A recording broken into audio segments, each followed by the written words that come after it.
की जमिनीमध्ये सजीव सृष्टी जी असते ती जगवण्यासाठी त्याला रेग्युलर हिरवळीचं खत मिळायला पाहिजे, नैसर्गिकरित्या ती शेती झाली पाहिजे.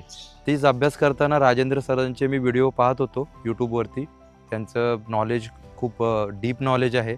बऱ्याच ठिकाणच्या बऱ्याचशा गोष्टी ऐकत असताना आणि राजेंद्र भट यांना ऐकताना एक गोष्ट लक्षात आली की त्यांचे जे भाष्य आहे किंवा त्यांचा जो अनुभव आहे आणि त्याच्यातनं ते जे शिक्षण देत आहेत ते खूप इन्क्लुझिव्ह आहे. 3 वर्षापासून मी शेती स्वतः करायला लागलोय. त्यात मला राजेंद्र श्रीकृष्ण भट कृषी पाठशाला त्यांचे हिंदीमधला हा कोर्स आपल्याकडलं आपल्याला इनपुट भेटेल, ज्ञान भेटेल, काय आपण चुकीचं करतोय, बरोबर करतोय आणि याचा परिपूर्ण उपयोग मला होतोय. आणि मी इकडे असण्याचं मूळ कारण म्हणजे मी कृषी पाठशाला 2025-26 यामध्ये मी स्वतःला एनरोल करून घेतलेलं आहे, समजून घेण्याकरता की मी शेतीत आणखीन चांगलं काय करू शकतो.